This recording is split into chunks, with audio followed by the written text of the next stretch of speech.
This is the second tape of an interview with Bernard Brown on November 15, 1995. You were telling us about taking the train from the ghetto to Auschwitz, and you were describing the train. The train was a cattle car, and they put in as many people as they could. We didn't get anything to eat on the way to Auschwitz, just what we had, what we took with us. And of course, if you had to go to the toilet, they had a bucket, and that's what you did everything. When it stopped, sometimes you were able to throw it out. And that's we went around 4 or 5 days till we got Auschwitz. In Auschwitz, when we arrived there, there were Jews there who were working. They told us they're allowed. They start chasing us out. And then they put separate women and separate men. We started going, and then they separated the children. We took separate, and there were a lot of fights because some others didn't want to give their children up. They didn't know what was going to happen. So they took us. I was there together with my brother and with a nephew, with my sister's nephew, son. We got in, of course, we got shaved, and we went we took showers, and when we came, they took everything what we had, they took away. When we came out, they threw us some striped pants and shirts, and we had to change it by ourselves to see somebody who was a small guy got big, and a big guy got small, so we straightened out that we got some right clothing. And then they took us, and it was called the Zigeuner Lager, there where they took us in. And there we didn't have no spoon, nothing. And but it came to give us to eat. But there were some of them who were from before. They had already organized, so to say, they had to have a plate or something. But somehow, I don't even remember how, but we used to eat just like animals. Whatever we got, we were hungry. And we just drank the soup or whatever it was. And they gave us a little dark bread, black like. And we slept on the cement. We didn't have nothing there. So one on top of each other. I was there about a week after this. They took out, they said, people who want to go to work. So we volunteered to go to work. Then they took us in. It was the A-Lager, it was called. This was a quarantine. And there, everybody, before they went, or they shipped them off, or they went to work in Auschwitz, they kept them there for 4 weeks. And there, the Häftlinge, what they called them, the others people, the other internees who were watching over us or gave work there, they used to show us to the chimney, says, you see, there are your parents, there are your children. And we thought they are crazy. We couldn't believe it, that we are crazy. And if you did anything wrong, says you're going to end up being there. And we were there 4 weeks. And we didn't know what's going on, of course. After 4 weeks, they sent us and they took us to the working lager, which is what. And there it just happened that there wasn't enough room in the other barracks. And all 3 of us, my brother and my nephew and myself, they put us in the Straflager, which was, they were criminals, but they want to run away from the lager, or they committed some crimes there, and we were there. And there in the morning, the next morning, they took us out to work and with the criminals. And there they were SS with dogs, and we had to carried earth, you know, for whatever they have to do to mix cement or so, or sand, so, and they used to chase us and to beat us. and there he broke my back. But luckily, the next day, I saw every morning, the first morning, I saw these people are running. I didn't know why they are running. But then I find out that's part of the people who were not from the Strafkommand, they used to take them out to other labor. So I went there, and I got in where they made the sewers. And there was a German master, what they called them. Most of the people there, which in the Straf command, were Poland or Russian or so. Where there were just those newcomers, where they put in there. So, and I worked there, and the manager, so to say, who was supervising the work, he liked me because I spoke German, because most of them couldn't speak German. So one day he told, the second or the third day, he tells me, I'm so happy that I have somebody who I can speak German. So I told him, yes, it's right, but I'm not sure that I'm going to be here tomorrow. So he told me why. So I told him the story that I'm Strafkommand and I'm not sure. So he told me, give me your number. So I gave him my number and my brother's and my nephew's number. And in the evening I came back. After supper, they called out the three numbers and they took us out from there. So then I was left there and I worked most of the time there. Later on, I started work there as a carpenter too. So there we worked. It was better. At least we didn't get beaten up. There I worked till November. Do you remember the German's name who took you out? I don't know. That's what they call the master. Master. Meister. Let me just go back a minute. When you first got to Auschwitz, who did the selection? No, this was later. And this was in each morning, or if it was Sunday when we didn't work, they used to call together, all take out everybody from the barracks. And then there was the selection. I saw, I think, 2 or 3 times Mengele came, and he just went through the rows, and he just pointed with the finger, and then they took him out. And then later on we find out what happened, that those which he took out, they went to the oven. They went to the gas chamber. But there's another thing. There where I worked, making the sewers, this was a women's camp. So we could talk to them once in a while. Then one day I find out that I have there a cousin. And I went to see her. She was so weak she hardly could walk. What happened to her, they had selected her a week before to go to the oven, you know. And there was in the middle, each barrack was a table, and was a tablecloth put over it, which was down to the ground, to the floor. So nobody saw what was under it. They had selected her to take her to the oven, and she went under this table with the tablecloth, and she was there for 2 days. In the meantime, they were looking, they made again the appeal. Appeal means they gathered the whole lager together to find, because one was missing. Finally, most probably took somebody else. And she still stood there to be sure. She slept there 2 nights, nothing.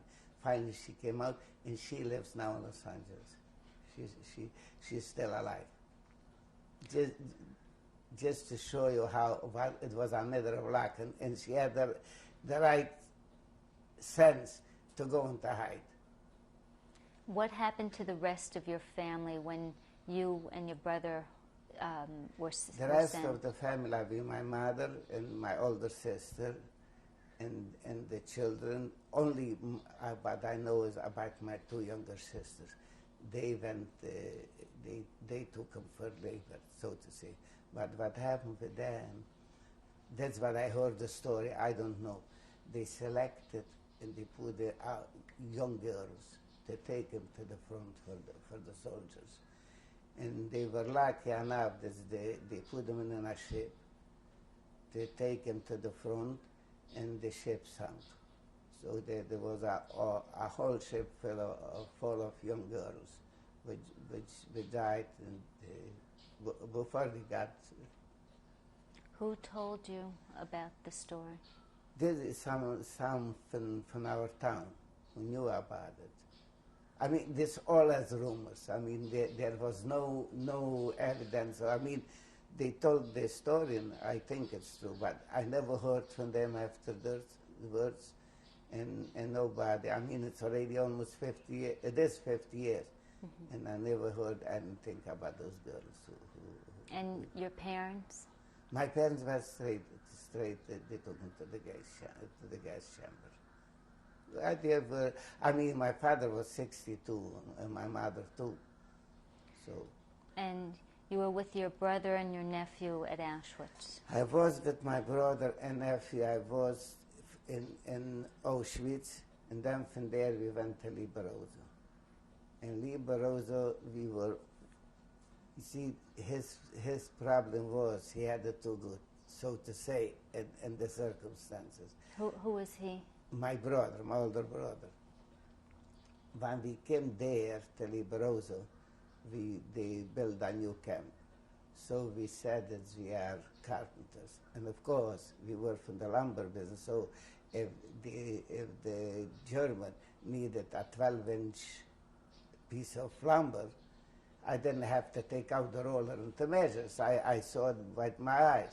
So he says that we are really good carpenters. And we know how to handle lumbers. And he was, so to say, my brother was the foreman between us. He used to go to, if he needed nail, he could go in the storage and sign for the nail what we needed or so. He gave him the authority. And one day he was there, and he saw another assassin. He started talking. The other one was the chief of the plumbers. So I told him he knows plumbing too, because we were very handy by the sawmill. We saw everything, how they did the plumbing and so on. So we knew. So he says that he wants him should go to work for him. And he told him, if you're going to be with me, I have a little cabin, and then where we were working, you will sit there. There isn't much to do. And he gave him potatoes to bake and so on. And he was sitting inside there, and he didn't have to do. It was very good to him. But in they said I had a little argument. The two said. So he told him, "You have my brother there." So I took over to be the foreman there, and he went. He was there. But what happened? The weather got very bad, and the pipe froze. So the plumber had to come out. And this SS, he liked them so much that he didn't let them work. He took other people, they should dig up and to prepare for him where he had to fix the pipes. And he didn't have too much clothing, and he wasn't used to the weather. We were all the time outside, and he got sick. And then I had him a hard time to put him in the hospital. And what happened then when we left the camp, then those who were in the hospital, they shot him, and that's it. So I was left just with my nephew. And then from there... Wait, before we go from there, how long were you in Auschwitz? Now since I was till November. November of? Of 44. Okay. And then you went, how did you go to Liberosa? To Liberosa, we went by train. One day they said they liquidated the camp, and I went by train, and they took us to Mauthausen. No. From Liberosa we went, first we walked. We walked from Liberosa to Mauthausen, we walked.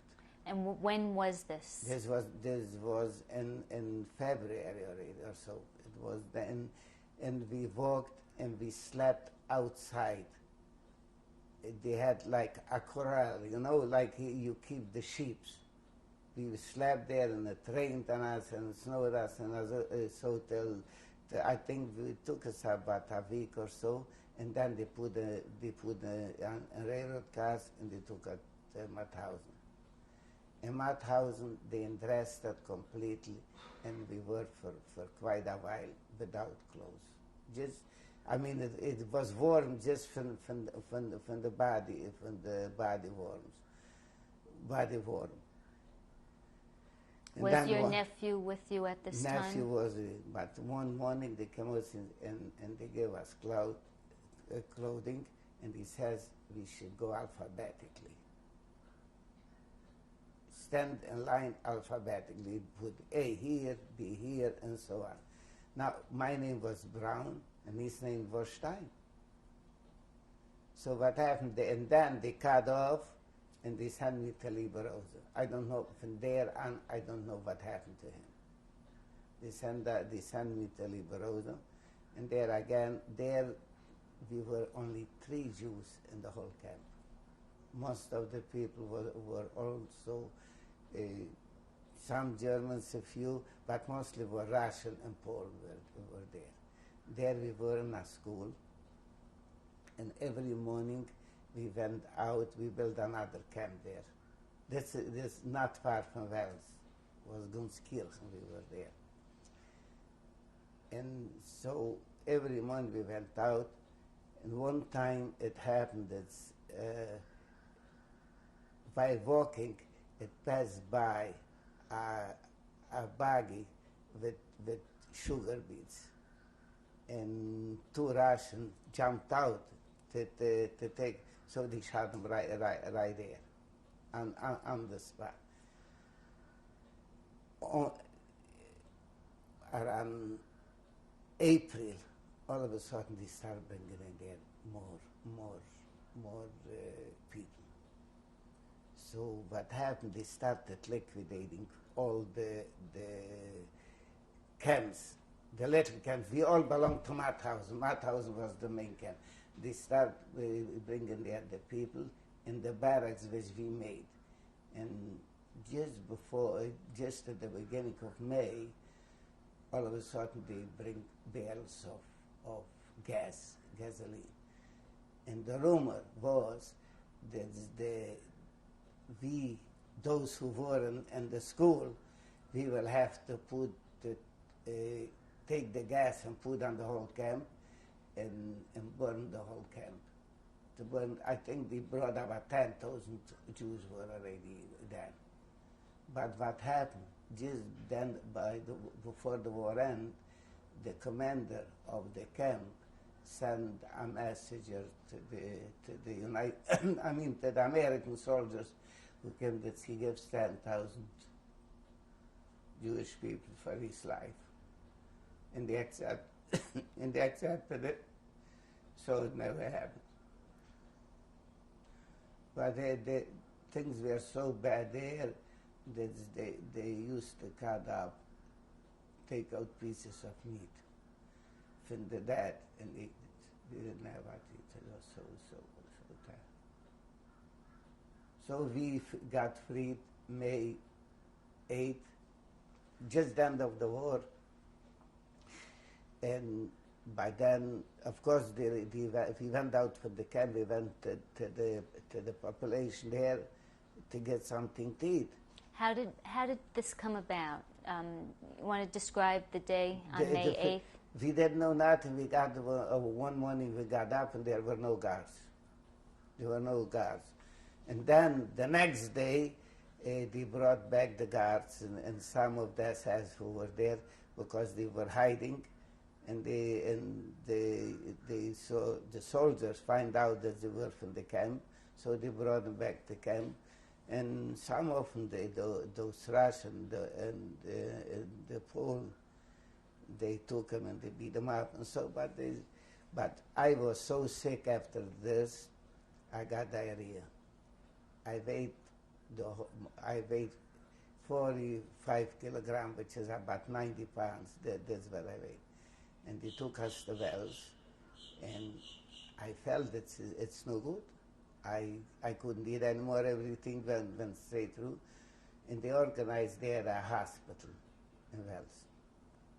I went in there because most of the you see, the Hungarian, they didn't speak much German or not even Jewish. But I suppose, so I went in and I said, they asked me if I have some slip to go in. And it was true, that in the yard there were a lot of people who were laying in beds. They couldn't even walk. I still could walk. So I saw it's no good. I went and I threw my clothes away. And I went and I laid in a bed in the hospital. I still could walk. And they came to ask me where my slip is. So I couldn't talk and I didn't understand it. And I was laying there. So they had to help me. They had no alternative. So they started giving me first rice water a few days, and it was good. But then I got hungry, and they still kept me on the diet. So one day I saw somebody who I knew from our town, and I told him that I'm already well, but I don't have clothes. So he gave me clothes, and then in the middle of the night I ran away from the hospital. What date was this? This must have been around 10th or 15th of May. Let me just go back a minute. You said when you were in Auschwitz they broke your back. Yeah. What happened? Nothing. They beat me. Nothing could happen. I still had to go to work. Really, when I find out they broke my back was in the United States. Because I always had trouble with my back. I used to go bent and so, and my hip used to come out and I didn't know. So in Europe there was no x-rays. I went to the doctor, they called me a Hexenschuss. And then I put heat and so on and I got better. But here, when I came here to the United States and I started working in a factory, and all of a sudden I couldn't walk and I couldn't sew. They took me to the hospital. There they saw that I have a broken back. But there was they had already x-rays. Okay. And then you were telling me you snuck out of the hospital at night when you got your clothes. Yeah, and I then went, there were camps where, you see, there the American gave us plenty food, and that's what it was the trouble, because they saw we are hungry and they gave us food, and the stomach wasn't used to it. So I was there in the camp with the other people. Where was this? This was in Wels, in Austria. Then we heard that it was very hard to go back home, because it was otherwise. This part belonged to the United States, and then there was Russia. So where does the Americans are going to give up a part of Austria, a part of the territory for the Russian? We knew exactly. So before, to us, the Russians were our friends. That's what we thought, because after all, the communists were against were in the war with the Germans. So what we did, we were a group of people. We went there. I think it was Linz. We went there. We went to another camp, and we went there when the Russians will come in. So we will be under the Russians. Well, they came in and they disbanded the camp right away. They didn't give any food, they didn't give nothing. So everybody was on his own. So we started going home by train. We find a train. It was chaos anyway. We asked where the train goes. He told us, so we went with the train until we got to Budapest. And what month are we in now? This was already June. June. And then so I got to Budapest. In Budapest I had an uncle who survived the war, so I had already where to stay. And then I started going home. You see, the main thing was to go home to see if somebody left in the family. We didn't know what happened. So I went from there, I went slowly. Again, there was, you see, while the place where we were, the train had to go, it was again Romania, but it was old Romania. It wasn't where we lived. It wasn't Hungary anymore. So we had in the train, when in Romania, it used to go through Czech territory. Now this part of Czechoslovakia was already Russia. So we couldn't go with the train. We had to go with autobus. Any auto, but you could get a ride, or with horse and buggy. So it took quite a while till I got home. I got home to the Vishwas, to the Shoah, and then I knew that we had a lot of things. And by the sawmill. The first I went there, I took a cousin with me, and we went up. And what we did before we left Auschwitz, we had dollars, American dollars. Matter of fact, I have never seen here $1,000 bill, but there I find $1,000 bill too between the other one. So what we did before they took us to the ghetto, we put in thermos bottles. We put in each $1,000, and we threw them in the latrinas by the workers. We were around the sawmill. And I came there. You see, then the thermos bottles weren't with plastic, they were with tin around. So I find they put in the cork, and it was a cork, they were closed, and we put black pitch on it, so no water goes in. And they were all rusted around. It was taken out, the outhouse was down, and it's taking out a bottle there.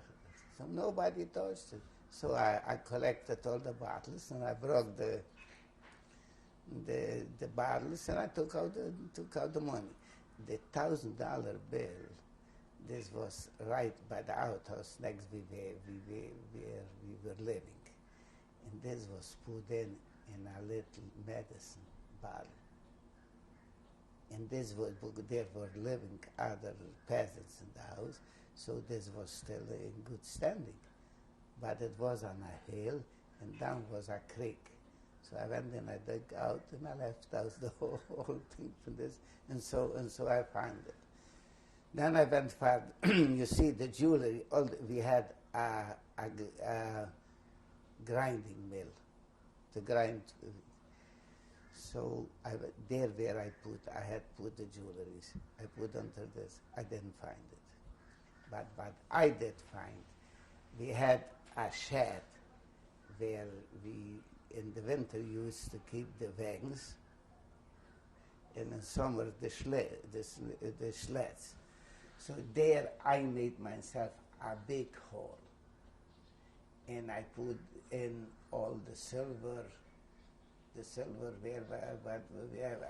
trays and so on.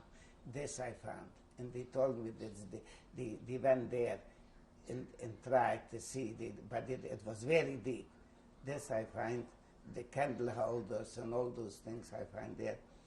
And then what happened before we left also, this was way back, right when the Germans came in. We were afraid, so we had a gentleman who was our neighbor there. And so my brother-in-law talked to him, and he says that we can bring over something. So I had 2 overseas trunks, which I took one night. It was in March, right? It was still a little snow, and I took it over to him. We were sure not to put in anything which looked like Jewish, so because we were afraid not to get him in trouble. And when I came there, I went over to them the time I arrived, and I was with my cousin. I told my cousin, I don't think I will find here anything because I don't see nothing. And I kept talking to her, and he wasn't home. So she told me, after a while, she told me, my husband already knows this are here. Says, all the things that you gave us, the trunks, he took them out in the woods because people were going around we heard from other people, they were going around to see if Jews didn't hit anything. But nobody even thought that he would take something from us. So